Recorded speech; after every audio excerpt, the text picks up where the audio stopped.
Students, स्वागत है आप सभी का एक बार फिर से Math Chem Classes YouTube channel पर। आज एक और इंपॉर्टेंट इंफॉर्मेशन आप सभी के लिए लेकर आए हम लोग। अब 2025 जो है एक तरीके से बहुत ही बढ़िया ईयर होता जा रहा है। लगातार जैसे जैसे नई नई वैकेंसीज आ रही हैं, एक और नई वैकेंसी आई हुई है 2025 में, that is MPPSC, Madhya Pradesh public service commission में आपकी वैकेंसी आई हुई है फूड सिक्योरिटी ऑफिसर की। और इस वैकेंसी में अगर आपने सिर्फ एमएससी कर रखा है या फिर सिर्फ बीएससी भी कर रखा है केमिस्ट्री से, तब भी आप क्या कर सकते हैं, अप्लाई कर सकते हैं इस जॉब के लिए। तो this is one of the biggest opportunity for all of the BSc and MSc student. इसका जो एग्जाम का सिलेबस है, कब ये एग्जाम होगा, क्या एप्लीकेशन प्रोसेस है, कंप्लीट इंफॉर्मेशन आज आपको इस वीडियो में देने वाले हैं। तो चलिए स्टार्ट करते हैं। सबसे पहले एप्लीकेशन डेट से स्टार्ट करते हैं। 28 मार्च 2025 से ये एप्लीकेशन फॉर्म स्टार्ट होंगे। तो अभी स्टार्ट नहीं हुए, 28 मार्च से स्टार्ट होंगे। कहां पर स्टार्ट होंगे? एमपीपीएससी की ऑफिशियल वेबसाइट पे। उसका लिंक आपको मिल जाएगा डिस्क्रिप्शन में, और डिस्क्रिप्शन में ही आपको मैथ कैम क्लासेस का ऐप भी मिल जाएगा, जहां पर आप हमारे साथ जुड़कर free online courses, paid online courses, बहुत सारी तैयारी हमारे साथ मिलकर कर सकते हैं। 27 अप्रैल 2025 तक आप ये एप्लीकेशन फॉर्म फिल कर सकते हैं। ठीक है, तो चलिए वन बाय वन स्टार्ट करते हैं, देर नहीं करते हैं। सबसे पहले जिन लोगों ने आज पहली बार मैथ कैम क्लासेस का चैनल डिस्कवर किया है, आप सभी का बहुत बहुत स्वागत है हमारे इस ब्यूटीफुल से चैनल पर। यहां पर हम आपको CSIR NET, UGC NET, GATE chemistry, assistant professor, CUET, IT JAM, PGT जैसे एग्जाम्स की ऑनलाइन प्रिपरेशन इस यूट्यूब चैनल के थ्रू और मैथ कैम क्लासेस का ऐप जो कि डिस्क्रिप्शन में लिंक है उसके थ्रू कराते हैं। तो आप सभी का बहुत तहे दिल से स्वागत है Math Chem Classes YouTube channel पर। ठीक है, चलिए, तो ये टोटल 120 वैकेंसीज आई हुई हैं। ठीक है, टोटल अपने पास 120 वैकेंसीज आई हुई हैं। और ये जो 120 वैकेंसीज हैं, इसमें से जो आपकी जनरल कैटेगरी की वैकेंसीज हैं वो 28 है, एससी कैटेगरी की वैकेंसीज 16 है, एसटी कैटेगरी की वैकेंसीज 28 है, ओबीसी कैटेगरी की वैकेंसीज 38 है, ईडब्ल्यूएस की कितनी है? 10 है।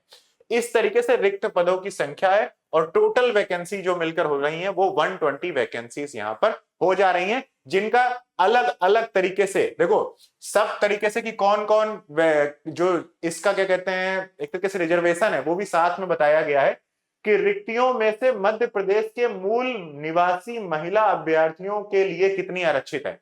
तो जो एमपी मध्य प्रदेश के ही डोमिसाइल है जिनका, और वो एक महिला है, लेडी है, तो आपके लिए रिजर्वेशन है यहां पर। इन 28 में से 10 वैकेंसीज लड़कियों के लिए, फीमेल्स के लिए, महिलाओं के लिए आरक्षित हैं, रिजर्व हैं। एससी में 6, एसटी में 10, ओबीसी में 13 और ईडब्ल्यूएस में 4। इस तरीके से हर कैटेगरी में आपका ये, देखो यहां पर ध्यान से ये लिखा हुआ है मुख्य भाग, और ये है फूड सिक्योरिटी ऑफिसर। तो वो एक ही चीज है क्योंकि दोनों सेम हो जा रहे हैं। इसके अलावा अगर आप एमपी के, मध्य प्रदेश के मूल निवासी हैं, और साथ ही साथ आप एक्स सर्विसमैन, ठीक है, डिफेंस में आपने जॉब करी हुई है, तो उसके अकॉर्डिंग आपकी जनरल में एक, एससी में एक, एसटी में, ओबीसी में, इस तरीके से वैकेंसीज क्या है? रिजर्व है। इसके अलावा जितनी वैकेंसीज बच रही हैं वो पूरे ऑल ओवर इंडिया के लिए एप्लीकेबल है। ठीक है, तो रिजर्वेशन सिर्फ इतनी वैकेंसियों पर है, बाकी ऑल ओवर इंडिया के लिए एप्लीकेबल है। ठीक है, इसके बाद अगर आप एमपी के मूल निवासी हैं और पीडब्ल्यूडी कैटेगरी से हैं, तो आपकी कैटेगरी अगर ओएच कैटेगरी के हैं तो 4 हैं, एचएच, इस तरीके से जो कैटेगरी होती है अलग अलग पीडब्ल्यूडी में, उनके लिए भी अलग तरीके से क्या है? रिजर्वेशन दिया गया। ठीक है, तो ये है टोटल वैकेंसीज की डिटेल की वैकेंसी है कितनी। One by one complete information देखते हैं कि क्या क्या आपके पास एलिजिबिलिटी क्राइटेरिया है, किस तरीके से क्या क्या चीजें हैं। वन बाय वन सारी चीजें डिस्कस करते हैं। एलिजिबिलिटी क्राइटेरिया की बात करते हैं तो देखिए, अगर आपने बीएससी कर रखा है, या फिर आपने एमएससी कर रखा है, या फिर आपने पीएचडी कर रखा है, तो ये और लगा हुआ है, तो ये एक बहुत बड़ा गेम चेंजर है। इसकी वजह से बहुत ज्यादा एप्लीकेशंस होने वाले हैं। ठीक है, तो ये जो एग्जाम होने वाला है, ये एग्जाम एक तो ओएमआर सीट पर होगा, ऑफलाइन होगा, तो इसमें कंपटीशन काफी ज्यादा होने वाला है। और इसका जो सिलेबस है वो भी अभी मैं बताता हूं। अभी सिलेबस ऑफिशियली डिस्कस नहीं किया गया है, वेबसाइट पर आएगा, एमपीपीएससी की वेबसाइट पर, जिसका लिंक डिस्क्रिप्शन से मिलेगा। तो देखिए, किस किस सब्जेक्ट में आपने बीएससी, एमएससी या पीएचडी कर रखी है। केमिस्ट्री से अगर कर रखी है तब भी आपका काम चल जाएगा, बायोकेमिस्ट्री से कर रखी तब भी आप अप्लाई कर सकते हैं, फूड टेक्नोलॉजी से आपने कर रखी है, इन तीनों में से कोई भी डिग्री, तब भी आप अप्लाई कर सकते हैं। डेयरी टेक्नोलॉजी से अगर आपने ग्रेजुएशन, पोस्ट ग्रेजुएशन और आपने डॉक्टरेट डिग्री कर रखी है तब भी आप अप्लाई कर सकते हैं। इसके अलावा oil technology, agriculture science, medicine से, माइक्रोबायोलॉजी से, बायोटेक्नोलॉजी से, ऐसे और भी बहुत सारे सब्जेक्ट्स हैं जिनमें अगर आपने ये टोटल सारे सब्जेक्ट्स हिंदी में लिखे हुए हैं कि खाद्य इंजीनियरिंग एवं तकनीकी, खाद्य प्रसंस्करण एवं संरक्षण, खाद्य प्रसंस्करण तकनीकी, खाद्य तकनीकी एवं प्रबंधन, खाद्य जैव प्रौद्योगिकी, खाद्य संयंत्र संचालन प्रबंधन, इस तरीके से टोटल सब्जेक्ट्स हैं जिनमें आपने क्या कर रखा हो। देखो यहां पर साफ साफ लिखा हुआ है, क्या लिखा हुआ है, ध्यान से देखिएगा। यहां पर स्नातक कर रखा हो, स्नाकोत्तर, तो ये हो गया आपका बीएससी या फिर ग्रेजुएशन जिसे कह लीजिए, ठीक है। या फिर अगर बीए में तो आई थिंक ये सब्जेक्ट नहीं आते हैं, ये एमएससी मास्टर्स अगर आपने इनमें से कर रखा हो, ठीक है, या फिर आपने डॉक्टरेट उपाधि कर रखी हो, तो ये सब्जेक्ट है जिनसे आप क्या कर सकते हैं, अप्लाई कर सकते हैं। तो ये सबके लिए एक ही एग्जाम है, एक ही क्राइटेरिया, बहुत सारे लोग हैं बट अप्लाई एक ही वैकेंसी के लिए आप करने वाले हैं, ये बात आप ध्यान रखिएगा, ठीक है। इसके अलावा चलिए नेक्स्ट बात करते हैं कि एज लिमिट क्या है, क्या एज लिमिट के लोग अप्लाई कर सकते हैं। देखो एज लिमिट है 21 ईयर मिनिमम, और मैक्सिमम एज आपकी 40 ईयर होनी चाहिए। एज आपकी 1 जनवरी 2025 से कैलकुलेट की जाएगी। तो 1 जनवरी 2025 की डेट में अगर आप 21 साल से छोटे हैं तो अप्लाई नहीं कर सकते, अगर आप 40 साल से बड़े हैं तो अप्लाई नहीं कर सकते। तो ये बात आप ध्यान से समझ लीजिएगा, ठीक है। इसके बाद और देखिए नेक्स्ट पॉइंट क्या है, एग्जाम डिटेल्स की बात करते हैं कि एग्जाम कैसे होगा, क्या होगा, किस तरीके से आपको सिलेक्शन लेना है। तो देखिए सबसे पहले आपके जो एग्जाम सेंटर्स हैं वो ये फिक्स हैं, इंदौर, भोपाल, ग्वालियर और जबलपुर। इन 4 एग्जाम सेंटर्स पर ही आपको अप्लाई करना है, मतलब यहीं पर आपके एग्जाम्स होंगे। जो एग्जाम होगा वो साथ ही साथ एग्जाम में एग्जाम का अलाउंस दिया जाएगा, मतलब आने और जाने का जो खर्चा है वो एज पर गवर्नमेंट रूल, आपकी टिकट के अमाउंट पर नहीं, एज पर गवर्नमेंट रूल, जो एमपी के गवर्नमेंट रूल है उनके अकॉर्डिंग आपको जो फिक्स अमाउंट है वो दे दिया जाएगा। अगर आपके घर के पास जो नियरेस्ट सेंटर हो उसके थ्रू आपको दिया जाएगा कि आपका जो एग्जाम होम है और वहां से जो नियरेस्ट एग्जाम सेंटर है उसके अकॉर्डिंग जो कानून का नियम होगा उसके अकॉर्डिंग आपको अलाउंस दिया जाएगा, ठीक है। ये एग्जाम में प्रोबेशन पीरियड भी है, 2 साल तक आप प्रोबेशन पीरियड में रहेंगे, उसके बाद आपकी जॉब परमानेंट जॉब में कन्वर्ट हो जाएगी, ठीक है। तो ये हो गया इसका सिनेरियो। नेक्स्ट आप बात समझते हैं हम लोग कि एग्जाम डिटेल्स में और भी बहुत बड़ी पीडीएफ है ये हिंदी में, जिसको मैंने पूरा निचोड़ कर आपके लिए ये वीडियो बना रहा हूं। आपको पीडीएफ पढ़नी है तो आप पढ़ भी सकते हैं, अदरवाइज मेनली पॉइंट्स जो हैं वो मैंने यहाँ डिस्कस कर दिए हैं। तो यहाँ पर क्या बताया गया है, कुछ और एग्जाम्स के डिटेल्स के पॉइंट्स हैं, जैसे कि अगर आपके पास जो एजुकेशनल क्वालिफिकेशन है ना, वो एप्लीकेशन फॉर्म की लास्ट डेट से पहले पहले कंप्लीट हो जानी चाहिए, जो आपका एलिजिबिलिटी क्राइटेरिया है।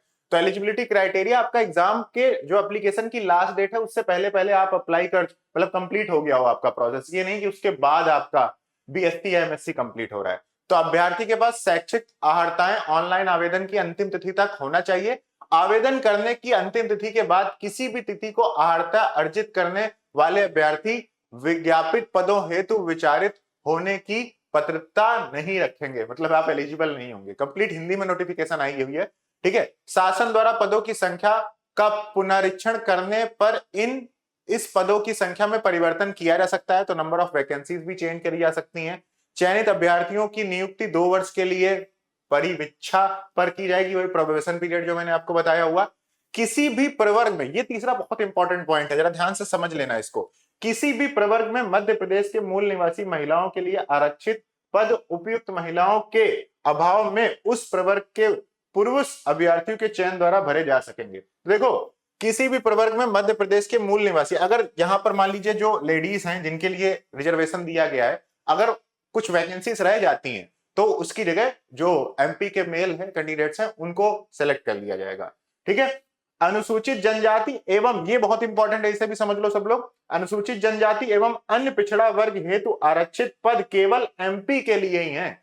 तो ये जो आपके जो क्या कहते हैं एससी, देखो अनुसूचित जनजाति, एससी और एसटी और अन्य पिछड़े वर्ग जितने भी हैं, इनका जो आरक्षण है वो केवल एमपी के स्टूडेंट्स के लिए है। अगर आप एमपी से दूसरे स्टेट के हैं तो आपको as a general category apply करना है, ठीक है। देखिए यहां पर लिखा हुआ अन्य पिछड़ा वर्ग हेतु आरक्षित है, मध्य कहां गया, हाँ जाति एवं अन्य पिछड़े वर्ग हेतु आरक्षित है। मध्य प्रदेश के बाहर के अनुसूचित जनजाति, अनुसूचित जाति, अनुसूचित जनजाति, अन्य पिछड़ा वर्ग एवं आर्थिक रूप से कमजोर वर्ग अभ्यर्थी अपना वर्ग अनारक्षित करेंगे। तो अगर आप एमपी के नहीं है तो आप चाहे ईडब्ल्यूएस से हो, एससी से हो, एसटी से हो, पीडब्ल्यूडी से हो, आपको जनरल कैटेगरी में ही अप्लाई करना है। रिजर्वेशन सिर्फ और सिर्फ एमपी के स्टूडेंट्स को मिलेगा, इतना डिफरेंस है बस, ठीक है। बाकी सारे मेन पॉइंट्स मैंने आपको बता दिए।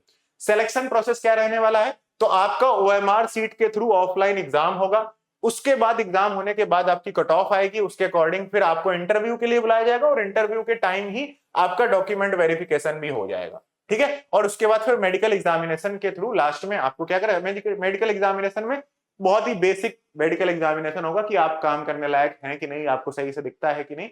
बहुत ज्यादा आपको मतलब मेडिकल जैसे डिफेंस के होते हैं उस तरीके के आपके नहीं होंगे, बेसिक मेडिकल एग्जामिनेशन यहां पर होगा, ठीक है। इसके बाद बात करते हैं इंपॉर्टेंट डेट्स की। तो देखो 31 दिसंबर 2024 को यह नोटिफिकेशन आ गई थी, ठीक है। 28 मार्च से एप्लीकेशन फॉर्म स्टार्ट होंगे, 27 अप्रैल तक एप्लीकेशन फॉर्म फिल किए जाएंगे और करेक्शन कब तक चलेगा, 1 अप्रैल तक करेक्शन चलेगा, ठीक है। और इसके बाद अच्छा 1 अप्रैल से लेकर 29 अप्रैल तक क्या होगा, करेक्शन आप कर सकते हैं अपने फॉर्म में।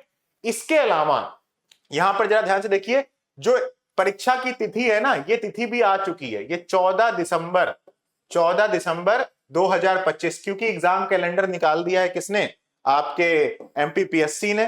तो एग्जाम कैलेंडर की वजह से देखिए एग्जाम डेट भी आ चुकी है। ये क्या लिखा हुआ है, खाद्य सुरक्षा अधिकारी परीक्षा 2024, तो ये इसकी डेट 14 दिसंबर 2025 है। तो एग्जाम डेट भी फाइनल हो चुकी है, ठीक है, क्योंकि एग्जाम का कैलेंडर आ चुका है। तो ये बात हो गई। इसके बाद एज रिलैक्सेशन के बारे में भी आप समझ लीजिए, एज रिलैक्सेशन भी कुछ लोगों को मिलेगा। मध्य प्रदेश शासन कहां पर ऐसे अभ्यर्थी, ये देखो कुछ एज रिलैक्सेशन के मेन पॉइंट्स हैं। मध्य प्रदेश शासन सामान्य प्रशासन विभाग के परीक्षा पर दिनांक 24/19 के अनुसार अनुसूचित जनजाति, ठीक है भाई, एससी, एसटी, ओबीसी, पीडब्ल्यूडी, ठीक है, मंडल स्वस्थायी संस्था कर्मचारियों, ये और भी हैं, आदि के लिए अधिकतम आयु में 5 वर्ष की 5 ईयर का आपका एज रिलैक्सेशन दिया जाएगा मध्य प्रदेश, ठीक है। तो ये जो एससी एसटी, अब देखो ये जो एज रिलैक्सेशन है उसी को मिलेगा जो एमपी का होगा। तो एमपी के अनरिजर्व्ड कैटेगरी के अलावा जितने भी एससी, एसटी, ओबीसी, पीडब्ल्यूडी, इन सबको 5 ईयर का एज का रिलैक्सेशन मिलेगा, बाकी किसी को भी नहीं मिलेगा, ना एमपी के जनरल कैटेगरी को, ना ही अदर स्टेट्स के किसी भी कैंडिडेट को, ठीक है। बाकी इसके अलावा बहुत सारे और भी पॉइंट हैं जो कि मेन अपने लिए यही है। और एप्लीकेशन फीस की बात करते हैं, तो अगर आप अनरिजर्व्ड कैटेगरी के हैं, किसके, एमपी के, या फिर किसी भी कैटेगरी के हैं अदर स्टेट से, तो आपके लिए फीस 500 है। इसके अलावा जो एससी, एसटी, पीडब्ल्यूडी और ईडब्ल्यूएस है उनके लिए, एमपी स्टेट वालों के लिए 250 रुपीज आपकी क्या है, एप्लीकेशन फॉर्म फी है।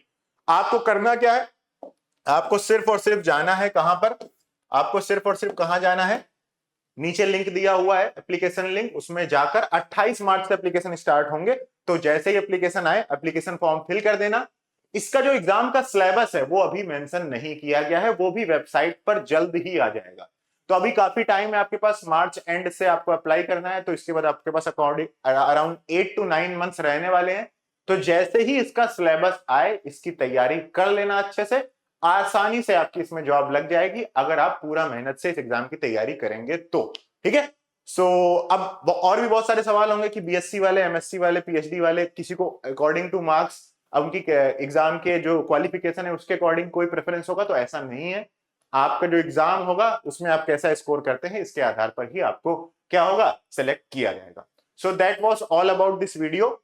एमपीपीएससी की एक बहुत बढ़िया वैकेंसी है, सब लोग फटाफट अप्लाई जरूर कर लीजिएगा। और जो लोग इस चैनल पर नए आए हैं, जिन्होंने अभी तक सब्सक्राइब नहीं किया है, या फिर जो इस चैनल के पुराने स्टूडेंट्स हैं, क्योंकि 50% स्टूडेंट सब्सक्राइब नहीं करते हैं, तो मैं आपसे सबसे फिर से रिक्वेस्ट करता हूं चैनल को सब्सक्राइब कर लीजिए और डिस्क्रिप्शन से जाकर मैटकिम क्लासेस का ऐप डाउनलोड करके हमारे साथ जितने भी ये कोई भी एग्जाम की अगर तैयारी करना चाहते हैं तो कर लीजिए, ऐप के थ्रू भी और इस यूट्यूब चैनल के थ्रू भी। Thank you so much guys once again for watching this video. Take care, bye bye, good night, all the best for this exam.